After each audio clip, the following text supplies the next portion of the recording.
Hello दोस्तों, कैसे हैं आप सब। हमारी कहानियां देखने के लिए हमारे चैनल को सब्सक्राइब कीजिए और हाँ, बेल आइकॉन पर क्लिक करना मत भूलिएगा।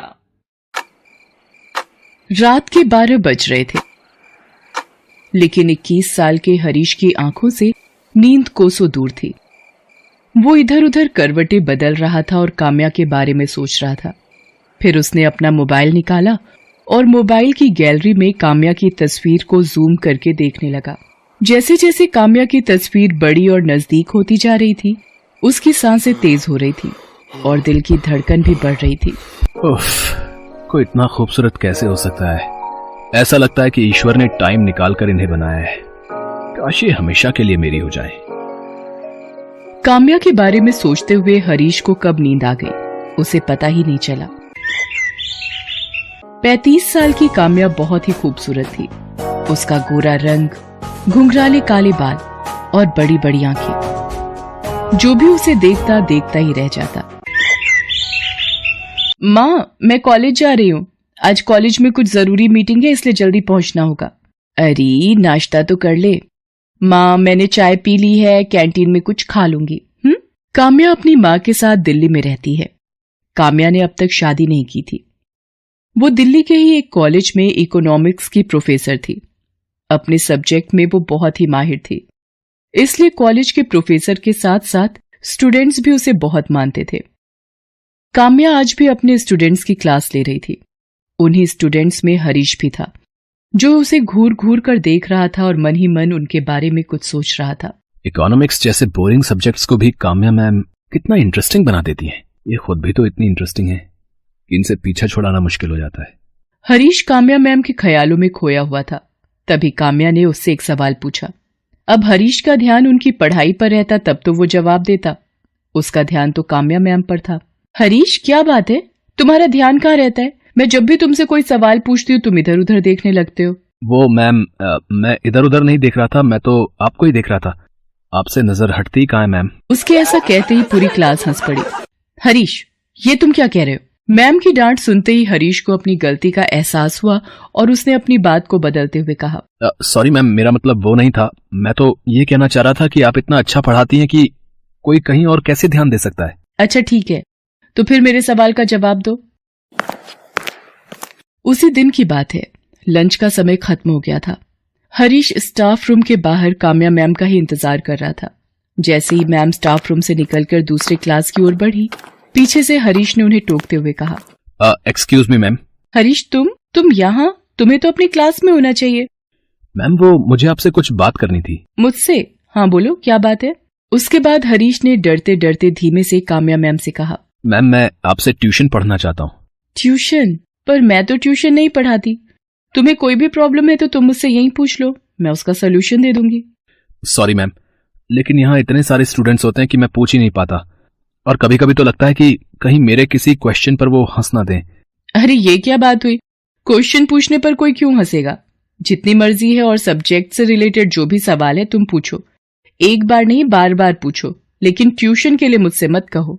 लेकिन हरीश अपनी जिद पर अड़ा रहा और काम्या को इमोशनली ब्लैकमेल करने लगा। मैम, मेरा इकोनॉमिक्स बहुत ही कमजोर है। मुझे लगता है कि मैं इसमें फेल हो जाऊंगा। अगर मैं फेल हो गया तो पूरे कॉलेज और घर वालों के सामने मेरी नाक कट जाएगी। मैम, मेरे पापा किसान हैं। बहुत ही मेहनत से वो मुझे और मेरी बहन को कॉलेज में पढ़ा रहे हैं। उन्हें हम दोनों से बहुत सारी उम्मीदें हैं। अगर मैं फेल हो गया तो वो टूट जाएंगे मैम। ये कहते हुए हरीश रोने लगा। हालांकि उसके आंसू घड़ियाली थे और वो किसी तरह काम्या के घर जाना चाहता था ताकि वो काम्या मैम के साथ अकेले में कुछ समय बिता सके, उन्हें देख सके, उन्हें महसूस कर सके और एक दिन अपने दिल की बात उनसे कह सके। लेकिन काम्या को इस बात का कहाँ पता था। उसके लिए तो हरीश भी बाकी स्टूडेंट्स की तरह ही था। आखिरकार काम्या ने उसे 1 घंटे घर पर ट्यूशन देने की बात कही। साथ ही ये भी कहा कि हरीश, तुम ये बात किसी और स्टूडेंट को मत बताना कि मैं तुम्हें ट्यूशन दे रही हूँ, क्योंकि मैं पर्सनली ट्यूशन के बहुत ही खिलाफ हूँ। भला ये बात हरीश किसी को क्यों बताता। हरीश अगले दिन से ही काम्या मैम के घर ट्यूशन पढ़ने जाने लगा। हरीश को काम्या के घर जाते हुए 1 हफ्ते हो गए थे। एक दिन काम्या उसे पढ़ा रही थी और वो हमेशा की तरह पढ़ाई से ज्यादा उनकी खूबसूरती में खोया हुआ था। मैम, बुरा ना माने तो आपसे एक बात कहूँ। हाँ हाँ बोलो। मैम, आप गलत प्रोफेशन में हैं। क्या मतलब गलत प्रोफेशन में हूँ? तुम्हारे हिसाब से मुझे किस प्रोफेशन में होना चाहिए था? मैम आप इतनी खूबसूरत हैं कि आपको तो हीरोइन होना चाहिए था। कसम से फैंस की लाइन लगी होती है आपके घर के बाहर, और उन फैंस में मैं सबसे आगे होता। उसकी बातों को सुनकर काम्या ने मुस्कुराते हुए उससे कहा, मेरी तारीफ करने के लिए शुक्रिया, लेकिन I am very happy with my profession. मैं बहुत खुश हूं। इनफैक्ट मैं बचपन से ही टीचर बनना चाहती थी ताकि समाज में वो बदलाव ला सकूं जिससे समाज ग्रो करे, वो नए सपने देखे और इस दुनिया को खूबसूरत। हरीश काम्या के यहाँ ट्यूशन पढ़ने आता रहा, लेकिन काम्या को अब यह एहसास होने लगा था कि वो पढ़ाई से ज्यादा उसमें दिलचस्पी ले रहा है। एक दिन तो उसने बहुत ही पर्सनल सा सवाल काम्या से किया। आपकी थिंकिंग आपकी ही तरह खूबसूरत है मैम। मैम आप इतनी खूबसूरत हैं तो फिर आपने अब तक शादी क्यों नहीं की? क्या आप किसी से लव करती हैं? उस दिन काम्या ने हरीश को टोक दिया और कहा, देखो हरीश, तुम यहाँ जिस काम के लिए आते हो वही करो। मेरी पर्सनल लाइफ में इंटरफेयर मत करो और ना ही पर्सनल बातें करो। मैं देख रही हूँ कि तुम पढ़ाई से ज्यादा मेरी निजी जिंदगी में इंटरेस्ट लेते हो। मेरा फेवरेट कलर क्या है, मेरा फेवरेट खाना क्या है, मैं शादी कब करूंगी नहीं करूंगी, इन सब बातों में मत उलझो। और अगर आइंदा तुमने इस तरह की बातें की तो तुम्हें यहाँ आने की कोई जरूरत नहीं है। आई एम सॉरी मैम, मैंने आपको हर्ट किया। मेरा ऐसा कोई मतलब नहीं था। उस दिन हरीश घर जाकर काम्या के बारे में ही सोचता रहा। आज मैंने काम्या मैम का दिल दुखा दिया। मुझे ऐसा नहीं करना चाहिए था। आखिर मैं प्यार करता हूं उनसे, और कोई भी प्यार करने वाला अपनी प्रेमिका को हर्ट तो नहीं करता। हरीश को यह सब सोचकर नींद नहीं आ रही थी। उसने उसी समय काम्या से माफी मांगने का सोचा। उसने अपने घर के गमले से एक गुलाब का फूल तोड़ा और रात के 10:30 बजे काम्या के घर की ओर चल पड़ा। आज मैं काम्या मैम से माफी तो मांगूंगा ही, साथ ही उनसे अपने दिल की बात भी कह दूंगा। आखिर एक ना एक दिन तो उनको बोलना ही पड़ेगा ना। बिना बोले तो उन्हें मेरे दिल की फीलिंग्स कैसे पता लगेंगी। काम्या के घर पहुंचते पहुंचते रात के 11:30 बज गए थे। हर ओर सन्नाटा छा गया था। काम्या के घर का दरवाजा भी बंद था। मैम के घर का दरवाजा तो बंद है, लेकिन मैं उनसे माफी मांगे बिना और दिल की बातें कहे बिना नहीं जाऊंगा। उसके बाद हरीश पाइप के सहारे काम्या मैम की बालकनी में पहुंचा, फिर घर के अंदर चला गया। काम्या उस समय सो रही थी। हरीश मैम को देखने लगा। मैम सोए हुए में भी कितनी खूबसूरत लग रही हैं। ऐसा लग रहा है कि मैं इन्हें गले लगा लूं। हरीश मैम की तरफ बढ़ने लगा। तभी हरीश के मोबाइल की रिंग बजी। जब तक वो अपने फोन को साइलेंट मोड में करता, रिंग की आवाज से काम्या की नींद खुल गई। उसने अपने सामने हरीश को देखा तो वो बहुत डर गई। हरीश, तुम यहाँ और इस वक्त? तुम अंदर कैसे आए? मैम मैं आपसे माफी मांगने आया हूँ। माफी किस बात की? मैम मैं आपसे पर्सनल सवाल अब कभी नहीं करूंगा। ये कहने के लिए तुम इतनी रात को और इस तरह मेरे घर आए हो? ये कहकर हरीश ने गुलाब का फूल काम्या की ओर बढ़ाते हुए कहा, आई लव यू मैम। मैं आपसे बहुत प्यार करता हूँ। मैं आपके बिना नहीं रह सकता। मुझे हर पल, हर सेकंड, हर जगह आप दिखाई देती है ma'am. I really love you ma'am. ये सब क्या बकवास है हरीश? तुम होश में तो हो? तुम्हें पता है तुम क्या कह रहे हो?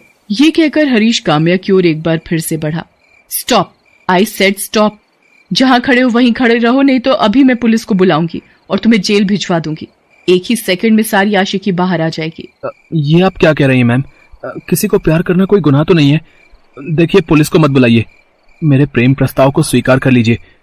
वैसे मैं जानता हूँ कि आप भी मुझे चाहती हैं, बस कहने से डरती हैं। अगर मुझे नहीं चाहती तो फिर ट्यूशन के लिए क्यों अलाउ किया मुझे? हरीश, तुम्हें अच्छे से पता है कि ट्यूशन के लिए मैंने क्यों अलाउ किया, लेकिन लगता है मैंने सच में बहुत बड़ी गलती कर दी है। नहीं मैम, आपने कोई गलती नहीं की है। गलती तो मैंने की आपसे प्यार करके। पता नहीं इस दुनिया में प्यार को इस नजर से क्यों देखा जाता है।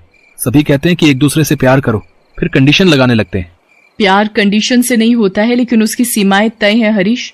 मान लो कल को कोई इस तरह तुम्हारी बहन के कमरे में घुस जाए और उससे बदतमीजी करे, उसे जबरदस्ती प्रेम प्रस्ताव दे दो, तुम क्या करोगे? कोई मेरी बहन के कमरे में घुसेगा तो मैं उसे जान से मार दूंगा। अपनी बहन पर बात आई तो उसे जान से मारने लगे। मैं भी तो किसी की बहन हूँ, बेटी हूँ। बोलो मैं क्या करूँ? मैं भी मार दूं तुम्हें जान से, या तुम पर केस करके तुम्हें जेल भिजवा दूं? क्यों अपने परिवार की इज्जत मिट्टी में मिलाने पर तुले हो? हरीश, ये पढ़ने का समय है, करियर बनाने का समय है। उस पर ध्यान दो और कभी भी सीमाओं को मत लांघो। काम्या की बात धीरे धीरे हरीश को समझ में आने लगी। उसे अपनी गलती का एहसास हो गया। उसने काम्या से माफी मांग ली और वापस लौट गया। उस दिन के बाद उसने अपनी पढ़ाई पर फोकस करना शुरू किया और जल्द ही उसकी गिनती अच्छे और इंटेलिजेंट स्टूडेंट के रूप में होने लगी। हेलो दोस्तों, कैसे हैं आप सब? हमारी कहानियां देखने के लिए हमारे चैनल को सब्सक्राइब कीजिए और हाँ, बेल आइकॉन पर क्लिक करना मत भूलिएगा।